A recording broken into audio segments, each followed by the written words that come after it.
Hey guys, welcome back to Seller Sessions. Today I bring in Casey Gauss. Hey Casey, how you doing? Danny, thanks for having me. I'm doing well. How about yourself? Yep, all good. Give them a bit of background, when you started, where you are today, etc.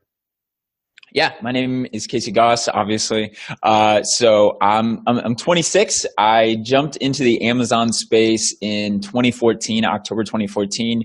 Started Viral Launch, and over the years we've done a lot of different things and worked with some amazing sellers. So we've worked with almost 100,000 different Amazon sellers, and these sellers are ranging from people just getting started or wanting to get started in the Amazon space to last year we had 2 private label customers that did over 100 million on Amazon alone, which is pretty incredible. And we also work with some major brands. So that's the context behind where all of my conversation is going to be coming from. Excellent. And I want to say to the audience, because obviously Casey's playing it down, but you are one of our youngest entrepreneurs who's grown. You built this big team. Was it 60 plus employees now? Yeah. As I said, you're still at a relatively young age compared to a lot of people in the space. So you've achieved quite a magnitude of results, shall we say. I mean, you've now spread out into doing technology and tools outside and different types of services. So talk me through quickly that, going from, you're a programmer at heart, is that right? Yeah, that's my background. I dropped out of college writing code, essentially. Yeah. And then you basically, it's you and your laptop, and you come up with the idea of Viral Launch within a small team, and the growing pains. I mean, you're now at 60. That's quite a lot. Yeah. Isn't it? So yeah, we're at 68, I believe, and so definitely a lot of growing pains. The way that we started was, so I've still to this day never sold a single thing on Amazon. I started with a guy that was selling on Amazon. We had run track together in college, and so I just built the original platform. I love data, I love learning, and so running all these launches for sellers, I started to learn a lot very quickly, and a lot of stuff that we'll be talking about today. But yeah, that's led us into hiring 5 people and then getting to 20 and then 30 and then 60. And so, yeah, it's been pretty crazy. I have a really great team, and, I've really tried to build like a, real business here. So hired a lot of adults, if you will, to come make sure that we do a good job of building up the team, because that's our biggest asset at the end of the day. Yeah. No, it sounds great. Okay, so let's get into the show then. I want to talk about a short history of ranking on Amazon. I want you to take me back to 2015, the Wild West. So talk me through your first launches, that period. Yeah, so for me, the evolution starts in the tail end of 2014. So my co-founder, his name is Jordan Decker. He ended up selling to me in 2015. And then he's actually back on the team helping us on our R&D team. So anyways, in 2014, basically what was happening was some people, some sellers, very early days, were kind of sharing their list of maybe a couple hundred, their email list of a couple hundred Amazon buyers with each other, and using that to run these discounted promotions. And so what my co-founder saw was this opportunity for us to build one list that we then sell out to other people. And so it was super simple at the time. Essentially, we'd probably give away somewhere around 100 units. It's quite a ways back, and I couldn't find any specific emails talking through different launch strategies because it's so long ago. But giving away 100 units in a single day was more than enough to drive really, really good keyword ranking. And that keyword ranking would stick like crazy. In terms of the URL that we were using, basically, we had an email list, and we would send out the email to the list, and we didn't have one-time use codes at the time. So what we would do is, we'd create a general use code, so one code, and we would send that out to our entire list, say, hurry up and grab some units before they're gone. And so what the seller would do is they would set their they'd set a multi-channel fulfillment an MCF order for basically all but 100 units. So it made it look to Amazon as though they only had 100 units in stock, and basically they used that as the reserve process, so they didn't burn through their units. Yeah, exactly. Use. Yeah. Yeah, so we didn't have one-time use code. So basically, they would reserve all of their inventory except for the 100 units or however many units they wanted to give away, which was, and it takes about 4 hours for that MCF order to go into place, and then it takes about it takes 4 hours from the time you cancel the code until the time that it actually doesn't work anymore. So there definitely were some issues in which they run through their 100 units organically that day. They're already selling 30, 40 units a day, maybe even more, and so they basically what people would do is they'd cancel their MCF order right away, and people would be able to get a lot more of their inventory, if that makes sense. Because I think. Now I'm struggling to remember. I think it took 4 hours for the coupon to be ended, as well as so from the time you cancel the coupon, I think it took 4 hours. So people would cancel their MCF order thinking I sold through the 100 units and I canceled the coupon, but it took 4 hours. So sorry, one little detail, but launches worked super well, and one reason they worked really well is because no one was doing them.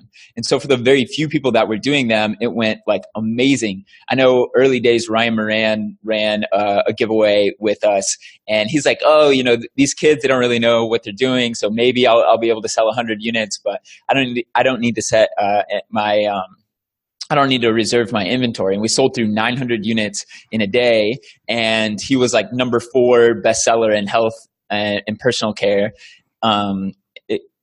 Anyways, and so it was working like amazingly. In terms of the URL that we were using just so what was like classically the super URL at the time, which was just all you would do. The way that we set up our URLs was we would go on Amazon, we'd search fish oil, and then we'd just go until page 3 or page 4, whatever page the actual product was on. We'd click into that product and then just use that URL straight up. Like, we weren't messing around with any specific parameters or anything like that. Yeah, no, that makes total sense. So this is what I'm saying. We're going back to a time, it's much more sophisticated today with search and buy, etc. But it was an incredible time back then, as said, and there's a lot of people got the foundation of their success in and around that period in order to grandfather themselves in. We laugh about it now, but there are guys, and you would have served a lot of these guys as well, selling spatulas, and they were doing garlic presses and salad spinners and all the things like you wouldn't be able to do today because they would have grandfathered themselves in, and you've got absolutely no chance you got like 2, 3, 4,000 reviews unless they got a few stripped. But yeah, it was an incredible time. So what stood out for you most in that period? So you're in that early stages. It's really heating up on Amazon. The businesses is starting to grow, and you're starting to get more and more of these product launches because you're up to like 46,000 product launches or something now. Yeah. So go on. Sorry. Like I said before, it worked so well. And, we had never looked at ourselves as a review service, but we were still getting, like early days, we were getting about 60% review rate, which was amazing. But then it was somewhere around 40% midway through. Anyways, the review rates were amazing. So one of the biggest problems we have today is when we run a giveaway, you're not getting reviews really. And so if you don't have reviews, it's very difficult for you to stick on page 1 and actually drive sales once you achieve ranking. But back then what was happening was you would run that giveaway, and if you ranked well, you would sell well. Like it didn't really matter if you didn't have that many reviews because no one else had that many reviews either. And so people were coming to us launching every single product, every kind of product like Danny was talking about, from the garlic presses to the cell phone cases. People were just killing it when they ran the giveaways. Like it was so easy. You asked me what stuck out to me. Again, I was new to the Amazon space at the time, but it was so easy. So And it was frustrating because people would come to us and say, well, I don't really know if this strategy is a good fit for me, blah, blah, blah. They were apprehensive for one reason or another, which, I understand. But at the same time, I was watching like hundreds of these things just blow up and people just really killing it. So, yeah. And then obviously we got verified, non-verified reviews. But what makes me laugh now, what people were doing back then, do you remember the review clubs? And then you'd have software, and people would just literally sitting down and filtering, go, right, they've left their average review score. Do you remember there was applied a review score? Yep. And people sitting there going, well, it's only 4.5 out of 5. Literally people going, well, I'm not going to go with them. I'll give the product to them, and that. It's just crazy when you think now it's 2019. It's only 3.5, 4 years since all that was happening. And the fact that you could filter reviews, like today, you're off the platform anywhere you go, anywhere near that stuff. But it used to crack me up that you would read these reviews and it says, you know, you are safe to get someone to review their product, their free product, as long as they say in there, I've been given this product free for in return of an honest review. And I'm like, yeah, sure. And then we had Armageddon. So we had TechCrunch drop October 3rd, 2016, I think it was. Yep. Game over. That just shook down the foundations, doesn't it? Yeah. So what took me through that period there when that kind of hit? Because obviously you get the scaremongering, don't you, that takes place. What was it like for yous back then? Actually, there's a couple things that happened in between then. I've skipped. Go on. You back up. Yeah. Okay. Cool. So around March of 2015, we started to see that that old super URL. This is before people were changing the timestamp and everything. So in March of 2015, like I said, the old super URL started to not be as effective, or at least it seemed as such. You know, we didn't have the type of data that we do now or the tracking that we do now. So it was maybe a little more anecdotal than it probably should have been. But again, looking at enough launches, you can start to get a feel. So that is when we came up with, I think that we were the first ones to do this, and maybe not, but use a two-step URL. Yeah. And we've actually, even today, we're using the same URL as we did then. But two-step URLs were like, night and day difference, and people started they were able to give away, less units. So where you were giving 100 units a day, 100 units maybe one time's launches were still probably the most popular at the time, although we did have 7-day giveaways at the time. Anyways, two-step URLs were working just insanely well. So that was March of 2015. So there was a time like later in 2015, I believe it was August 30th or so, Amazon updated their prohibited seller activities and actions page. And in that page, there was some language that said, misuse of sales rank that really freaked a lot of people out. And, it freaked me out as well. I was like, well, shoot, is this whole fun ride over for me? We had run about 2,000 launches at the time. And so basically, giveaways in a lot of people's minds were over. And it was saying that you may not solicit or knowingly accept fake or fraudulent orders. This includes placing orders for your own products. You may not provide compensation to buyers for purchasing your own products, or provide claim codes to buyers for the purpose of inflating sales rank. So that was the language that freaked everybody out. The more conversations we had with either people at Amazon or some of our bigger sellers with reps, like the language as we understood it was essentially that people were trying to get the #1 bestseller badge, and they were giving away a ton of units to do so. And they were using that as a way to claim that they were the #1 bestseller in the category. So a good number of people kind of stopped running giveaways at the time. I get it, I understand, but a lot of people continued to run them. We didn't see any issues, but that was definitely kind of a big scare in the whole Amazon journey, if you will. So one of my takes on this was as well is that you do have the scaremongering, because as it's got further down the road, it got more and more complex to get all the balls in the air moving in the right direction. So someone who is doing a launch for the first time is a bit like trying to ride a bike for the first time, or being a boxer, or doing any sports. You're not going to be very good at it, are you? So you need to refine your skills. So people would fail at a launch because they maybe missed some vital steps, and then turn around and say it wouldn't work. And then you had another crowd that were baked into Amazon years before that. They threw their products up. It floated to the top of the Amazon jungle, and they just made sales. And then this new breed, the naughty kids in town, kind of came in and started using the technology for what it is, and started making sales. So them kind of guys would then turn around and say giveaways are bad, it's against terms of service. One of my takes on the terms of service things from back then, and I'm just doing this from memory, is that I think what Amazon was trying to interpret or present to the world was that what they didn't want is people with fake accounts doing fake buys.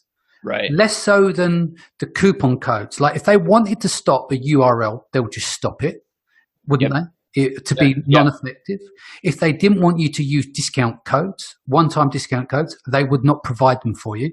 And if they did want to put a limit on the discount codes that you could use, they'd put a limit on it and you could give away only so much. So there's only so much you can do. But I think with the terms of service back then, they were so wide is they've left that net open so they can make a decision and say, well, it meets our guidelines. It's a bit like reviews. You know, when someone might turn around and swear in a review or do something ridiculous and it's a different product, and then you get that automated email comes back, nope, this meets Amazon's terms of service and guidelines, you know, and it's like, but it's not, you know, and that's where the frustrations can come from. So let's talk about, you know, you just talk two-step, you've got super URLs, storefront URLs, canonical URLs, there's so many URLs. So where are we today? What are you seeing is the best use? You said that you haven't really done in terms of changes to URLs.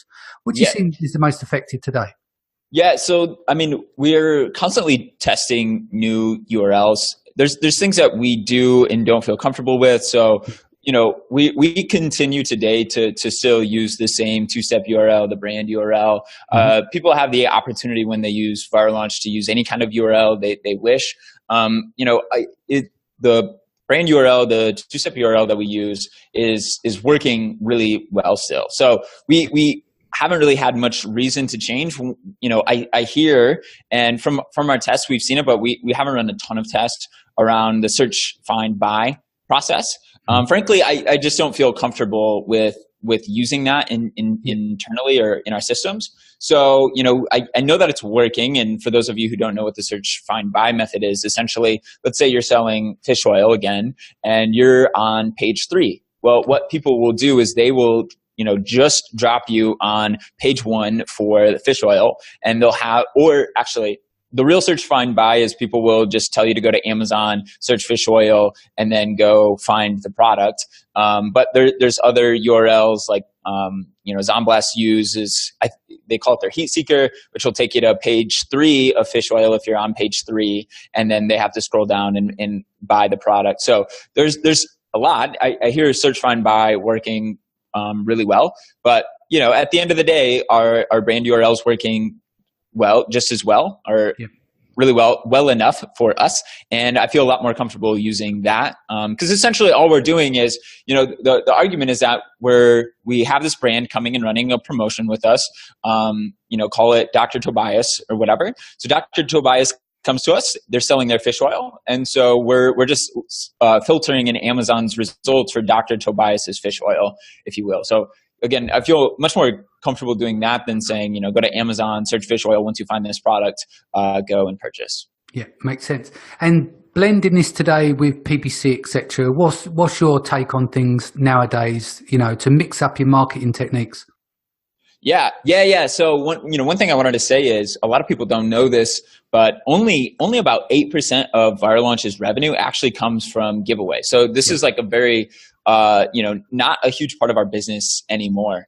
Honestly, for the most part, we're pretty big on this right now. We've been putting out a lot of content about it. Is, you know, I just think that PPC is, specifically on Amazon in most markets, is a much better approach to driving keyword ranking and boosting overall sales than giveaways are. And the problem is that, you know, back in like summer of 2015, what people were doing was they would go and let's say your top competitor in the fish oil space, let's say you're selling fish oil, has 1,000 reviews. So what you would do is you would go give away 1,200 units on, you know, AMZ Tracker or something like that in exchange for a review. You get about 1,000, 1,100 reviews from those 1,200 units. Then you'd come to Viral Launch, drive your keyword ranking. You have the most reviews, and now you're ranking in the top 3. You're just killing it. But the problem today is, you know, you can't do that. And so a lot of people come to us with brand new products. They run a promotion for fish oil, their main keyword.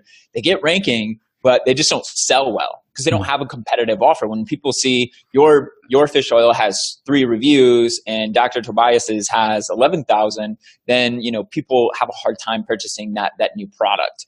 And so basically our approach now is focusing on using PPC, but not the old traditional route of ranking with PPC. The old approach with PPC was, hey, I want to get ranking for fish oil, so I'm just going to run super unprofitably for this fish oil keyword, no matter how it performs. So you end up running at 200%, 300% ACoS. You're bidding very aggressively. Your budget is very aggressive, even if you're not converting well, even if you don't have the best click-through rate. And what we see now is that actually negatively impacts your ranking. So your PPC performance has either a positive or a negative impact on your keyword ranking. If you don't have a good click-through rate or conversion rate for that keyword in PPC, it will actually push your ranking down in the organic result. So when we were originally trying to drive keyword ranking with PPC, we were doing this very approach, and we would see a product go from bottom of page 1 to mid page 2, maybe even worse, because we're just bidding so aggressively, and so it has the opposite effect. So now essentially our approach is, instead of telling Amazon what we're relevant for, telling Amazon what we should rank for, we're just going to follow the data. And so what we do is, we set up these campaigns for keywords that we know that we have a pretty competitive offer for. Because we built out our listing so well, we've done a really good job of optimizing our listing for the right keywords. Then every single sale that comes through your listing, whether it's through PPC, whether it's through fish oil, but you have the omega-3 in your title, every single sale that comes through your listing boosts overall ranking. And so basically we just try to find the most efficient sales, and we scale that up. So even if it's a long tail keyword that I'm not super excited to get ranking for, the sales through that keyword are going to help me rank for every other keyword. So our focus is basically on finding the keywords that we know that we're much more likely to convert on. We can get some good conversion data from PPC. We scale up those words. And then again, we just follow the data until we're driving enough sales through all our other keywords organically, because we're now ranking, as well as through PPC, that we end up ranking well for fish oil, and we didn't even have to target it. Yeah, sounds good. I mean, you've covered this extensively. A lot of guys on the show would have heard this because they're into what you're doing. But talk about the placement, the technique that you're using with the multiplier. Do you want to walk through that for those of the audience who are not aware of that technique that you've been applying? Yeah, so in January, actually, Amazon released a new feature, a new report, which is placements. In this placements tab, you can see where your ads were actually delivering, and there's 3 areas. There's top of search, which is the first row of sponsored ads when someone searches a keyword, so call it fish oil. There's product pages. So product pages are when someone searches fish oil. Let's say you have an exact match campaign for the keyword fish oil. If someone searches fish oil, they click on Dr. Tobias's fish oil, your product will show up in the sponsored products related to on the product page, even though you're targeting a keyword. And then thirdly is rest of search. So this is the second row or mid page 1 of the keyword fish oil, where the sponsored ads are showing, bottom of the page, second page, and so forth. And so we looked at, I think it was about $1 million in monthly ad spend, and there was 84% of the traffic was actually showing on product pages when we're targeting fish oil. Yeah. And what we saw was the click-through rate was, I believe it was like 0.25% for product pages, and it was about 4 to 5% on top of search. So significantly worse. Conversion rate was about 7 to 8% on product pages and about 12% on top of search. So what we saw for sellers in which their product pages was not delivering that well, but in their top of search was doing really well, then what you can do is you can now set bid modifiers to the different placements. So what you do is you set your budget to, call it 80 cents for that keyword. So the goal is to bid super low for product pages so that you don't show up. And then for top of search, you can set a bid multiplier of 800%. You can do it up to, I believe it's 900%. And essentially this will just multiply your bid times 8 in this instance. And so it allows you to bid much higher for top of search results, so that you'll show up on the first page, where we see on average somewhere around 4 to 5% click-through rate, and you won't deliver for product pages because you're bidding too low. Yeah, there's a guy that we met at a conference recently, and he came up and he's like, "Hey, you know what? I recently implemented your top of search hack, essentially, and I'm doing 7 figures per month, and sales improved overall sales by 30%." Wow. So he went in there, he said, a few minute change, and I'll probably make a couple $100,000 per month more, which is pretty incredible. On the flip side, though, some people heard the hack, they just went and implemented it without looking at the data, and their top of search wasn't performing very well because maybe they spent a bit too much. You need to work out your numbers prior to doing so. Yeah, exactly. But great little hack there. Is there anything you want to cover before we go? Because I want to announce to the audience that you will be coming to London on June 1st. For Seller Sessions Live. What we'll do, we'll talk about your subjects in a future podcast. Guys, if you want to grab tickets, go to sellersessions.com/live. You can grab them there. Casey, I'd love to get you back again. So hopefully we can get you booked in the next few weeks. Come back on and talk about something else. Guys, thanks for joining us. If this is your first time, don't forget to hit the subscribe button. I'll speak to you again in the next few days. Also, before I go, don't forget to check out the Viral Launch blog. That's virallaunch.com/blog. And go and check out Casey's podcast, Follow the Data. It's on iTunes and all the other podcatchers. Take care, and I'll see you soon.